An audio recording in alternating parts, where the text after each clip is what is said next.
खेळ मांडला खेळ मांडला. When you go out into the street, in your vehicle or on your feet, look out for each traffic sign to keep you safe, secure and fine. To cross the road when you go walking, use the black and white zebra crossing traffic signal for vehicles. If a signal changes to the color red, stop.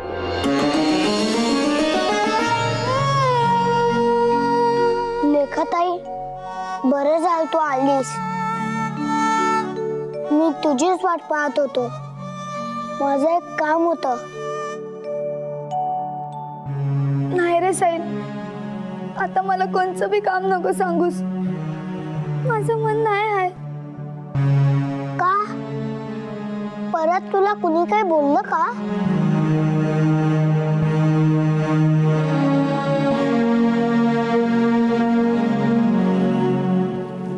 नाही रे, तसं काय बी नाही. आज दिवसभर काम करून थकले आहे ना, म्हणून म्हटलं.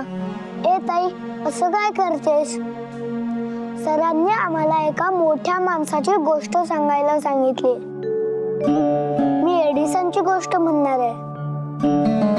मी तुला सांगतो, तुम्हाला सांगा बरोबर आहे की नाही. हा, बरं सांग. एडिसन नावाचा एक सायंटिस्ट होता. जी माणसं नवीन नवीन शोध लावतात त्यांना सायंटिस्ट म्हणतात. तर एडिसन नावाचा सायंटिस्ट खूप वर्षापासून इलेक्ट्रिसिटीचा शोध लावत होता, पण त्याला यशच मिळत नव्हतं. जवळजवळ 1000 वेळा त्यांनी हा प्रयोग केला, पण लोक त्याला हसले, त्याची चेष्टा केली, निंदा केली, तरी पण तो खचला नाही. त्याने पुन्हा पुन्हा नवे नवे प्रयोग सुरू केले आणि एक दिवस त्याला त्याच्या मेहनतीचं फळ मिळालं. एडिसनने शेवटी इलेक्ट्रिसिटीचा शोध लावलाच. आपण जे लाईट वगैरे बघतोय ना, ते सगळं एडिसनमुळेच. तर या गोष्टीतनं आपल्याला असं शिकायला मिळतं की दुसऱ्यांच्या निंदेकडे आणि बोलण्याकडे लक्ष न देता आपण आपलं कर्तव्य केलं पाहिजे, मेहनत केली पाहिजे. आपण जर चांगलं काम करत असू तर आपल्याला यश मिळतंच. ताई, कशी सांगितली मी गोष्ट? हा, लई छान सांगितली. हे घे, पुण्यांदा वाचा.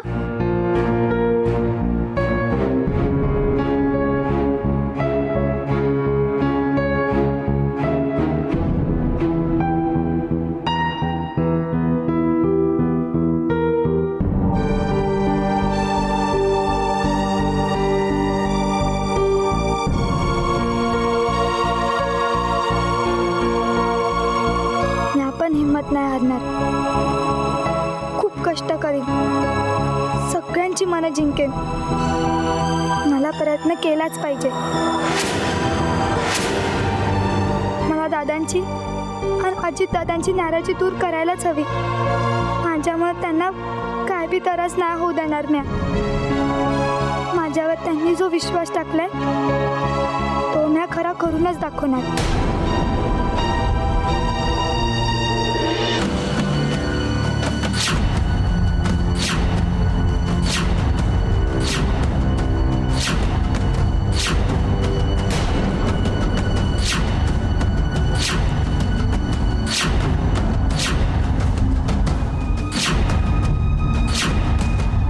Good boy. शाळेत चाललाय?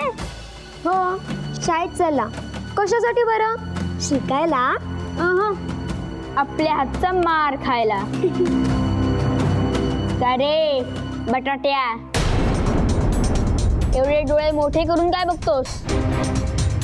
आम्ही काय तुझ्या डोळ्यात मावणार नाही आहोत. अजून शाळेत जायची हौस भागली नाही का तुझी? पण एक लक्षात ठेव, जोपर्यंत तू शाळेत येशील ना, तोपर्यंत आम्ही तुला असाच त्रास देणार.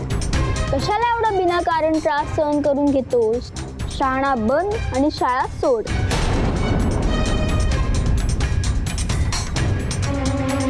जा, चुपचाप तुझ्या रूम मध्ये जा. जा. तू शाळेत जायचा हट्ट सोडणार नाहीस तर. नाही, मी शाळेत जाणारच.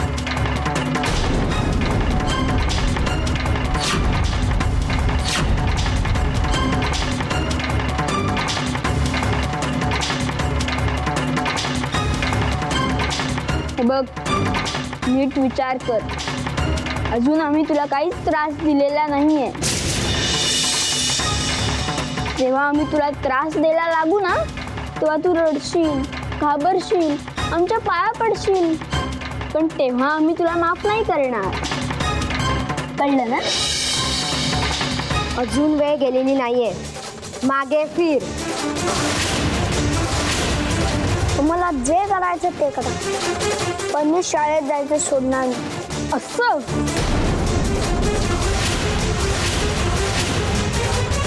आता तुमचे दिवस आहेत. तुम्ही मला कितीही छळलं तरी मी तुमच्याशी बोलणार नाही. एक लक्षात ठेवा, मी तुम्हाला कधीच माफ करणार नाही. ज्या दिवशी मी मोठा होईन ना, त्यावेळेस हे सगळं उलट झालेलं असेल. त्यावेळेस तुम्ही मला घाबरा.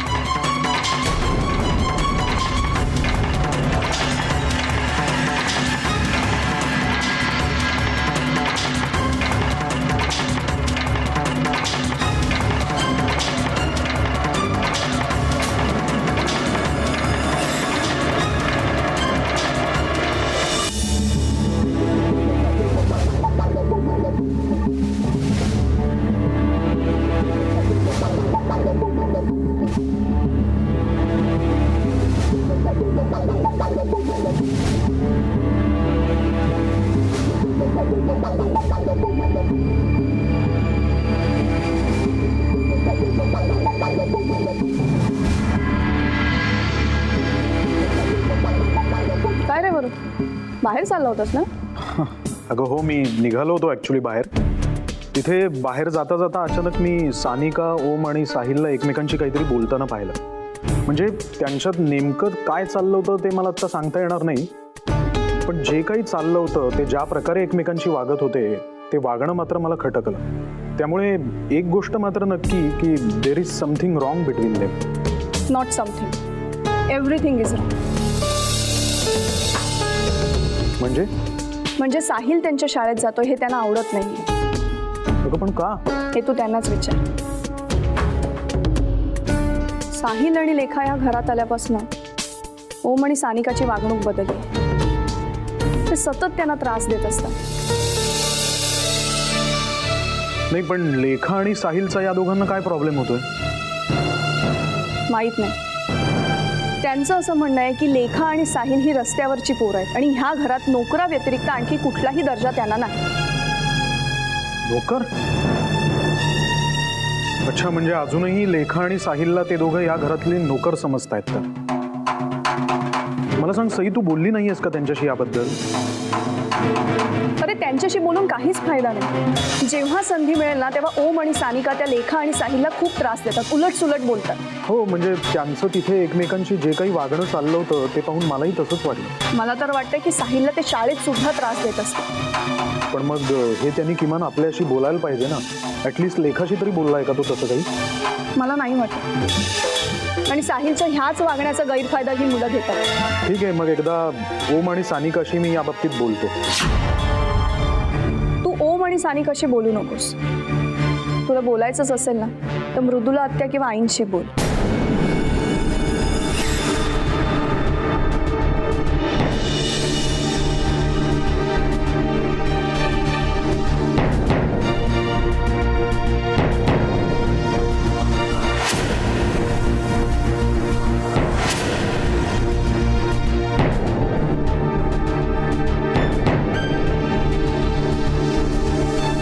आईंशी कसं बोलायचं हा विचार करतोयस ना?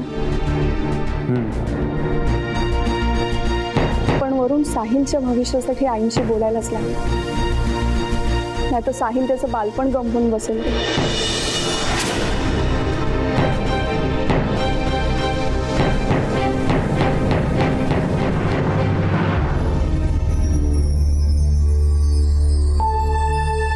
श्याम काका, मैं हाथ धो भांडी?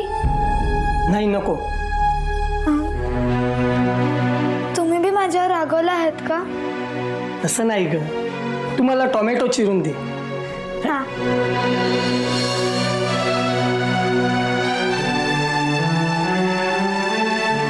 मला वाटलं तुम्ही बी सगळ्यांसारखे रागवला आहेत की काय माझ्यावर. ते का रागवलेत तुझ्यावर? मी कुणाला बी न सांगता साहिलच्या शाळेत गेले होते ना म्हणून. पण मी आता असं कवा बी नाही वागणार, कुणाला बी रागवू नाही देणार आणि राग येईल असं वागणार बी नाही.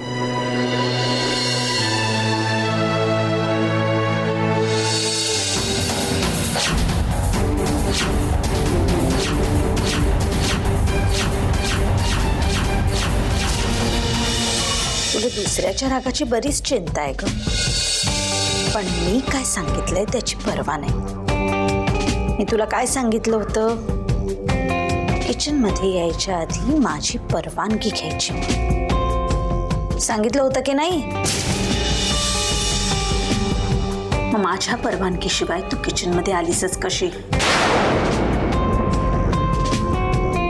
मला मायने जी कामं सांगितली आहेत तीच करते मी. तोंड वर करून बोलू नकोस माझ्याशी. चल चल किचनच्या बाहेर चल. बाहेर मृदुलाताई, तुम्ही मध्ये बोलू नका, नाही तर तुम्हालाही बाहेर काढीन. मृदुलाताई माझं ऐका. माईनीच दादासाहेबांच्या सांगण्यावरून लेखाला ही कामं नेमून दिली. उद्या त्यांना जर कळलं की तुम्ही तिला ही कामं करू दिली नाहीत तर मग दादासाहेब खूप चिडतील. आणि दादासाहेबांचा राग काय असतो हे मी तुम्हाला सांगायला नको.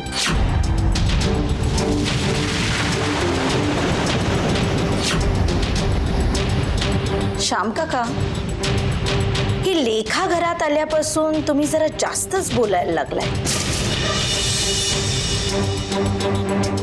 माझ्याशी तोंड वर करून बोलताय. तसं नाही ताई.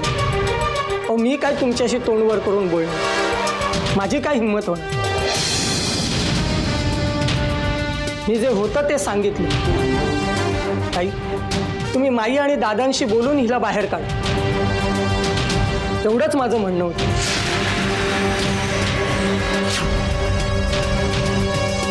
ठीक आहे, मी बोलेन दादांशी. लेखा, तुला या घराच्या बाहेर काढल्याशिवाय मला चैन पडणार नाही. तुला या घरातनं बाहेर जावंच लागेल, कळलं?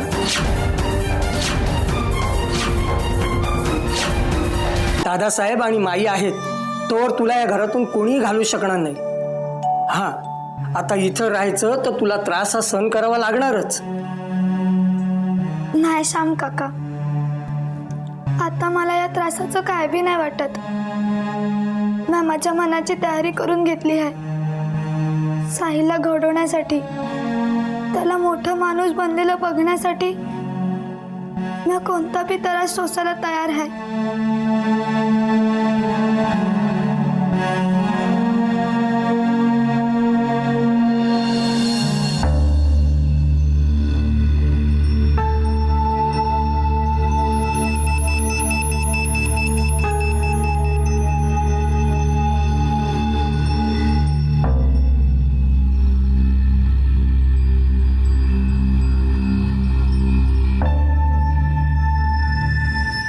आई, वरुण, बस ना. नाही, इट्स ओके. काही काम होतं का? हो, मला जरा एका महत्त्वाच्या विषयावर बोलायचं आहे तुझ्याशी. ते तर माहितीच आहे मला. नाही म्हणजे कामाशिवाय तू माझ्याशी बोलतच नाही. काय काम होतं? आपल्या सानिकाला आणि ओमला जरा समजवायचं होतं. का? काय केलं त्यांनी? अगं, ते दोघंही मिळून त्या साहिलला उगाचच त्रास देत बसतात. त्यांना जरा समजवायलाच हवं आपल्याला. साहिलला त्रास देत आहेत ते तुला कोणी सांगितलं? मला कोणी सांगितलं नाहीये. त्या दोघांच्या एकूण वागण्यावरनं मला वाटलं तसं. साहिलने कंप्लेंट केली असणार. त्या बाहेरच्या मुलाकरता तू तुझ्या भावंडांवरती संशय घेतोयस? आई, मी कोणावरही संशय घेत नाहीये. माझ्या डोळ्यांनी मी जे पाहिलंय ना ते सगळं तसंच्या तसं सांगते. वरून तुझा तुझ्या बहिणीवरती विश्वास नसेल,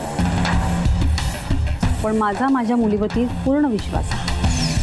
ठीक आहे, तुझ्या समाधानाकरता त्यांच्याशी बोलेन मी, पण त्यातून काही निष्पन्न होईल असं मला नाही वाटत. माहिती आहे मला, सानिका आणि ओमला तू काहीही बोलणार नाहीयेस. त्या दोघांना मलाच समजवावं लागणार.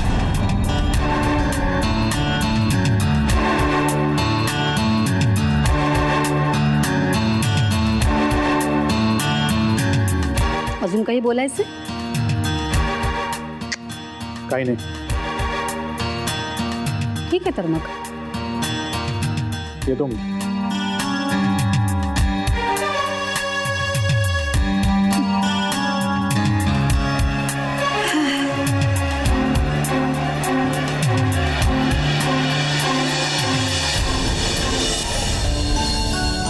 श्याम काका, मार्केटमधनं काही सामान आणायचंय. हे पैसे आणि ही लिस्ट. हे काम झालं की आणतो आता आई. बर. आणि हां, लेखाला सुद्धा घेऊन जा बरोबर. बर. नाही नको, परत अजित दादा आणि दादासाहेब रागवतील मला. अगोदरच ते लय चिडले आहेत ना माझ्यावर. मी सांगते ना, कोणीही रागावणार नाही. तू श्याम काकांबरोबर जा आणि दोघं मिळून सामान आण. पण मी काय तिकडे करणार? अगं, तुझं व्यवहार ज्ञान वाढेल आणि श्याम काकांना मदत होईल. हो, अगदी बरोबर बोललात ताई. लेखा, तू चल माझ्या बरोबर. आपली काही दुकानं ठरलेली आहेत, तीही तुला माहिती होतील. आणि उद्या गरज पडली तर तुला एकटीला बाजारात पाठवता येईल. पण आता नाही म्हणालीस तर रागवे ना मी. नाही, जाईन मी त्यांच्यासोबत. बर. लेखा, चल आटप लवकर. आपल्याला बाजारात जायचंय, नाही तर परत समीरा ताई आणि मृदुला ताई येतील आणि परत तुझ्या डोळ्यातून गंगा जमुना व्हायला लागतील.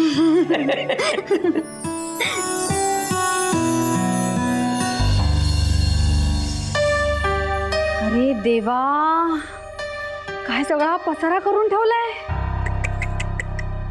किती वेळा सांगितलं सगळं आवरून ठेवा, पण नाही. आहे ना हक्काची बायको सगळं आवरायला. लागले कामाला ती आपली. बेकार ती पोरगी होती ना, बरी होती ती. कारण सगळं आवरून तरी ठेवायची. ऐक,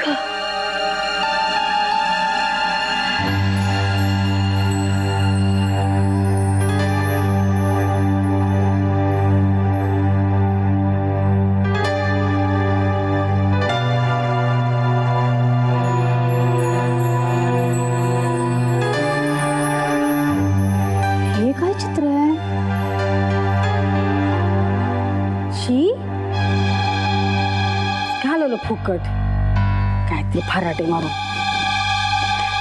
खबरदार.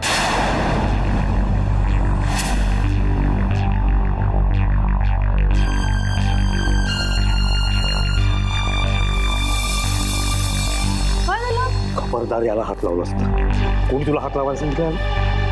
कोणीच नाही, पण हे काय चित्र खराब झालंय ना, म्हणून मला टाकूनच द्यावं. आवरावरी करत होते मी. हे खराब चित्र? हे चित्र खराब? भावानेचा कल्लोळ उमटला ह्याच्यात कळत नाही तुला?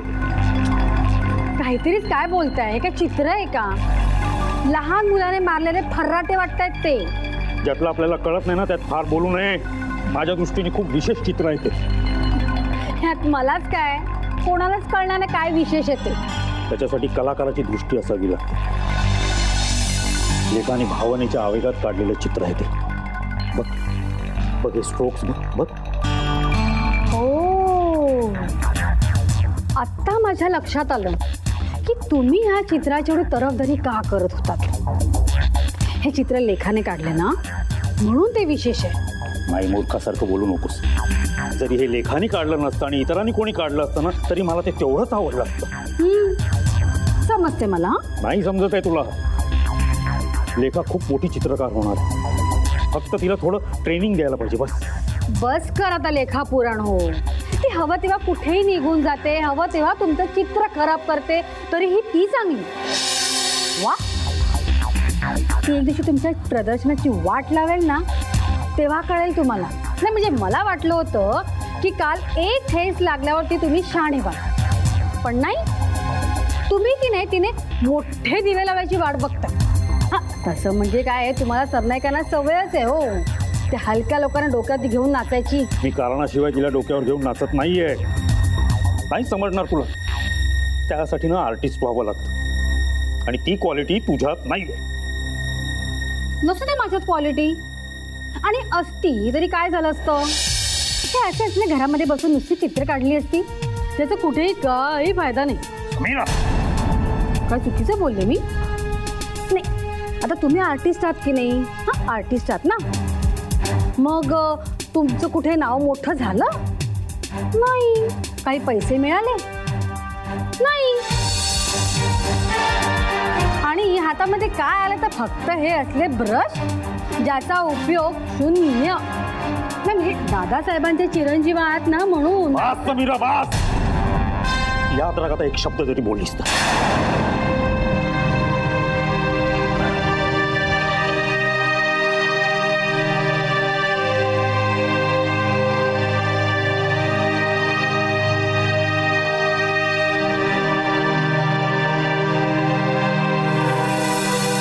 अभ्यास केला शाळेत? आणि डबा खाल्लास ना सगळा? चपाती भाजी संपवलीस? करा आणि पार्टी ऑफिस मध्ये घेऊन गृहपाठ दिला असेल ठीक आहे? बाईंनी. लक्ष्मीबाई नमस्कार. नमस्कार दादा. आज इकडे कुठे? ही माझी मुलगी गौरी. हिला शाळेतून आणायला गेले होते. ही दादासाहेबांच्या शाळेत शिक. अरे वा. गौरी, हे प्रशांत दादा. आपलं घर जमीन वाचवायला आले ते.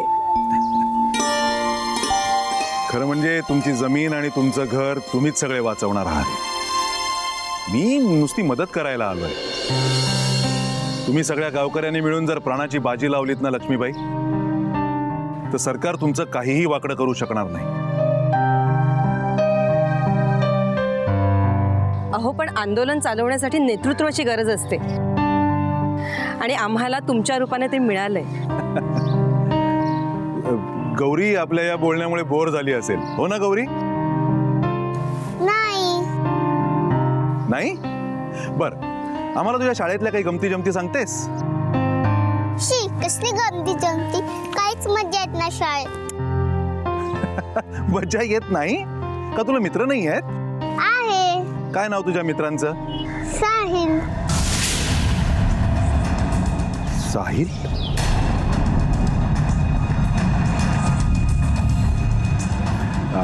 कोण साहिल?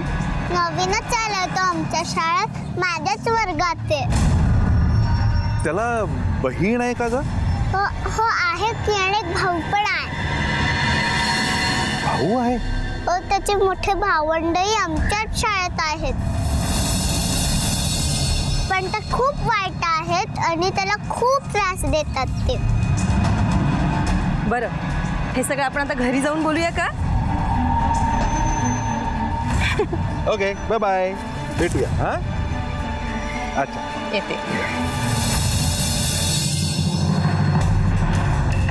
गौरी सांगते त्या साहिलची मोठी भावंड असतील तर तो आपला साहिल असणं शक्य नाही. नशीबाई आपल्याला चांगलीच हुलकावणी देत आहे. निदान मायाला तरी साहिल आणि लेखा सापडली पाहिजे.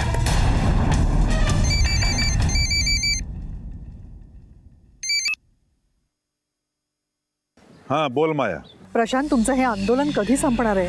हे बघ माया, हे आंदोलन संपायला अजून बराच वेळ लागेल, पण आंदोलन संपेपर्यंत मी परत येणार नाहीये. हे आंदोलन एकदा यशस्वी झालं ना की आपली राजकारण नावाची पैशांची टांगसाळ सुरू होईल, आणि मग पैशांच्या धबधब्याखाली आपण दोघांनी भिजायचं मनसोक्त. ते भिजू तेव्हा भिजू, पण आत्ता आपल्या समोरचे प्रॉब्लेम्स वाढत चाललेत. का? काय प्रॉब्लेम आहे? मी आपलं बँक अकाउंट चेक केलं, त्यात फार पैसे उरले नाही आहेत आता. ठीक आहे, तू काळजी नको करूस, मी करतो काय करायचं ते. अहो जे काही करायचं ते लवकर करा, नाहीतर त्या लेखा आणि साहिलला शोधता शोधता मी रस्त्यावर येईल. मी म्हंटल ना काय करायचं ते करतो म्हणून. मी बोलतो उदयशी, तो करेल काहीतरी सोय. पण तू त्या लेखाचा शोध चालू ठेव. काही झालं तरी ती कारटी आपल्याला सापडायला हवी. चला आपण देवळात जाऊया. हो चल जाऊ.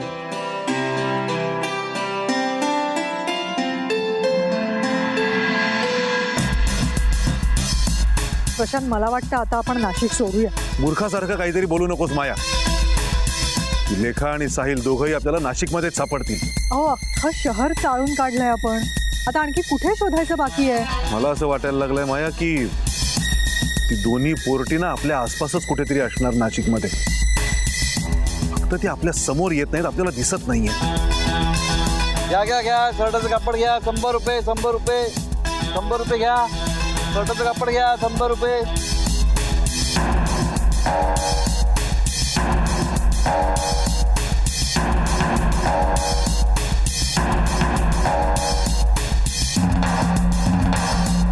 तुम्ही म्हणताय तर मी थांबते अजून प्रशांत, पण अजून जास्तीत जास्त 1 आठवडा, त्याच्यापेक्षा जास्त नाही. ठीक आहे.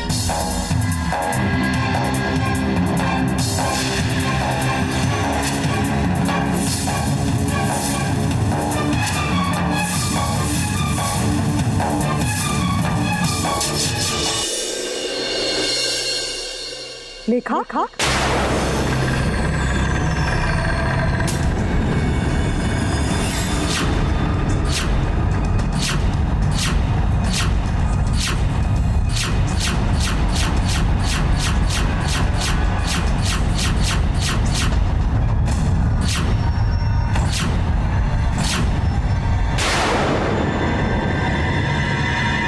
लेखा. काय म्हणालीस? हॅलो हॅलो माया, हॅलो हॅलो, माझं बोलणं ऐकू येत आहे का तुला? ती गेली कुठे? लेखा लेखा लेखा लेखा लेखा लेखा.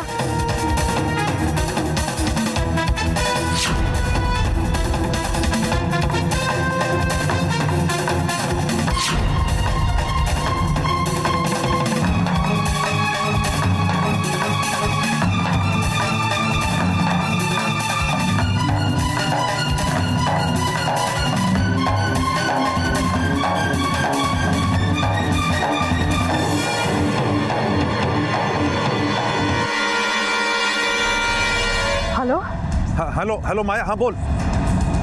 अगं काय झालं? इतका वेळ फोन चालू होता, तू काही बोलतही नव्हतीस. काय झालं?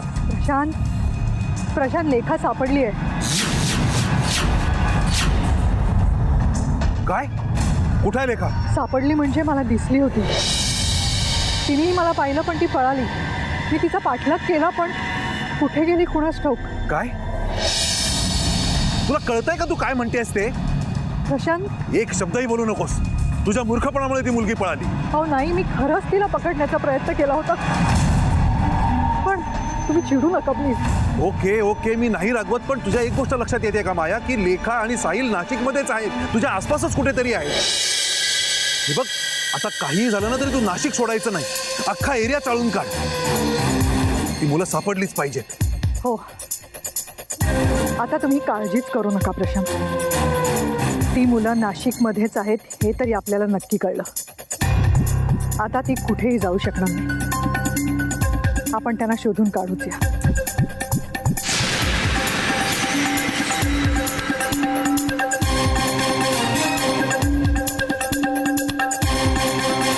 येऊन सुद्धा मुलगी सापडली नाही.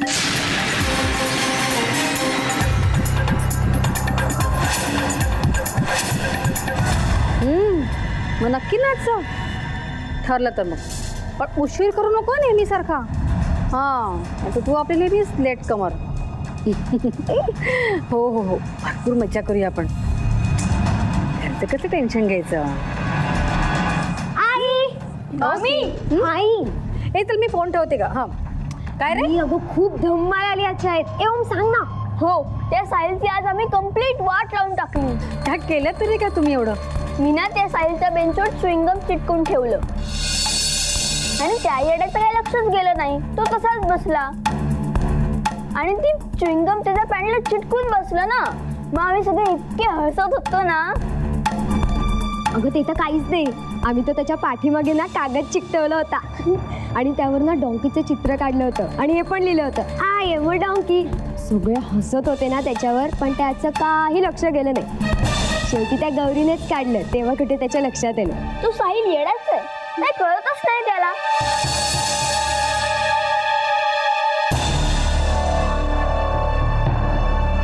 काय झालंय? तू खुश का नाहीयेस? सानिका, ह्या अशा गोष्टी ना शाळेमध्ये होतच राहतात. ते मुलंशी मस्करी करतच राहतात, पण त्यात काय तेवढं मोठं नाहीये. मग त्या साईला अशा छोट्या छोट्या गोष्टींनी काहीही होणार नाहीये. तेव्हा तुम्ही असं काहीतरी करायला पाहिजे ना, ज्याने तो हातरून जाईल.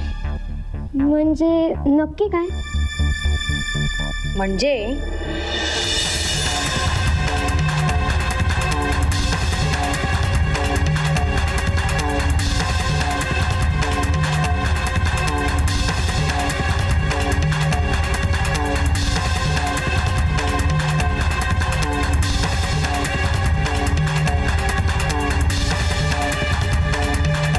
आलं लक्षात?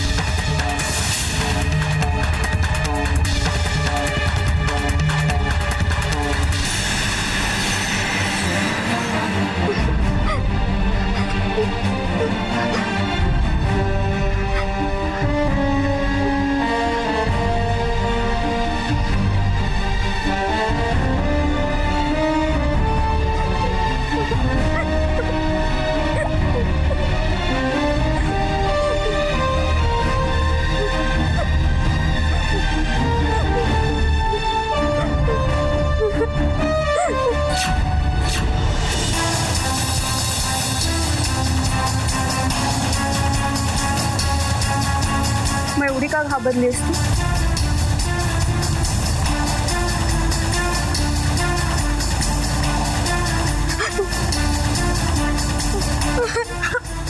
काय झालं? शांत हो, रडू नको. रडू नको लेखा, शांत हो. शांत. आता मला नीट सांग, काय झालंय लेखा? नाही, काय नाही झालं. काही नाही. मग घाबरलीस का एवढी? काय झालं?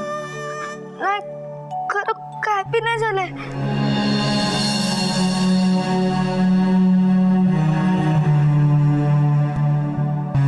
पुन्हा तेच लेखा. अगं तू आम्हाला सांगितलं नाहीस तर आम्हाला कसं कळेल काय झालंय? आणि आम्हाला कळलं नाही तर ह्याच्यावर उपाय कसा शोधून काढायचा? सांग काय झालं?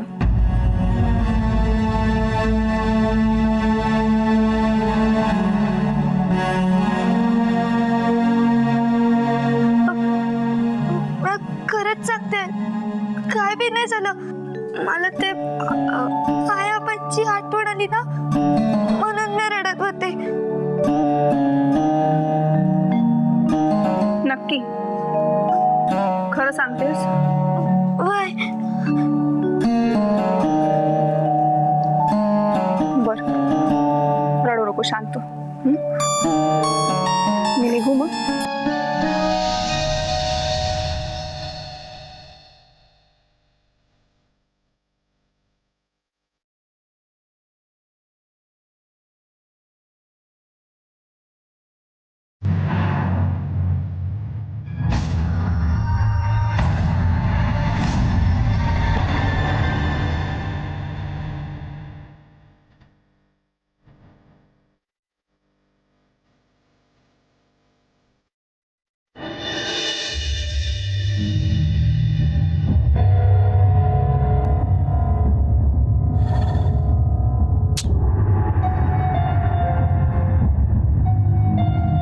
प्रशांत आहे तरी कुठे? मला फोन करून डिटेल्स देणार होता, माझा कॉलही उचलत नाही. शैतान का नाम लियावर शैतान का फोन. हॅलो. हा उदय, मी बोलतोय प्रशांत. प्रशांत आहेस कुठे तू? हा, अरे किती टेन्शन मध्ये आहे इकडे. मी घाबरलो होतो. तुला साधा एक फोन नाही करतायत? अरे नाही बाबा उदय, मी त्या गावागावातल्या लोकांना जाऊन भेटतोय ना. काही काही ठिकाणी तुला माहिती आहे ना, रेंज नसते फोनला, म्हणून नाही फोन करू शकलो. बरं बरं, ठीक आहे, हरकत नाही. हे बघ प्रशांत, मला वाटतं आता आपण ऍक्शन घ्यायची वेळ आलेली आहे, नाहीतर लोकांचा आपल्या पक्षावरचा विश्वास उडेल. आलं लक्षात तुझ्या? माझी सगळी तयारी झालेली आहे. सरकारला धक्का देण्याची पूर्ण तयारी केलेली आहे. बोल, काय करायचं म्हणतोस? जेल भरो आंदोलन. जेल भरो आंदोलन? होय उदय, इथल्या लोकांमध्ये सरकारच्या विरुद्ध प्रचंड असंतोष आहे. त्यांची शेतजमीन वाचवण्यासाठी ते काय वाटेल ते करायला तयार आहे. त्यांना आता नुसत्या अर्ज विनंत्या आणि आश्वासनं नको आहेत, ठोस कृती हवी. अरे इथली लोक तर नुसतं जीव द्यायला नाही, जीव घ्यायला सुद्धा तयार आहेत. आता मला फक्त आता दादासाहेबांचा आशीर्वाद हवा आहे. सरकारला हादरवण्याची हीच नामी संधी आहे आणि आपल्याकडनं तयारी पूर्ण आहे. तू तिकडे आंदोलन चालू कर रे. दादांच्या परवानगीचं मी बघतो काय करायचं, काळजी करू नकोस. हे बघ प्रशांत, तू तिकडचं आंदोलनाचं सांभाळ. इकडे मीडियाला काय बातम्या द्यायच्या, त्या बातम्या कशा पेटवायच्या, मीडियाला कसं भडकवायचं, हे सगळं मी बघतो. ते महाराष्ट्राचं सरकार आहे ना, हादरून टाकू आपण. प्रशांत, माझ्या डोक्यामध्ये अशी एक कल्पना आहे की ज्याच्यामुळे महाराष्ट्राचं हे सरकार मुळापासून हादरेल. कसली आयडिया? अरे अशा गोष्टी फोनवरती बोलता येतात का? हा, तू भेट, प्रत्यक्ष बोलू आपण. चालेल, ठीक आहे. उदय, माझं जरा एक वेगळंच काम होतं तुझ्याकडे. बोल ना, बोल बोल. अरे मला आणि मायाला इथे नाशिकमध्ये येऊन बरेच दिवस झाले आणि मी असं इथे कामामध्ये गुंतलोय. तिकडे माया एकटी आहे. खरं सांगायचं तर नाशिकमध्ये राहायला आम्हाला जागा नव्हती आणि आता मायाकडचे पैसेही संपत आले. अरे कमाल करतोयस प्रशांत, ही काय मोठी मागणी आहे का फार मोठी? अरे करून टाकू काहीतरी बंदोबस्त आपण. काय काळजी करतोस? तू तुझ्या कामावरती कॉन्सन्ट्रेट कर. होय.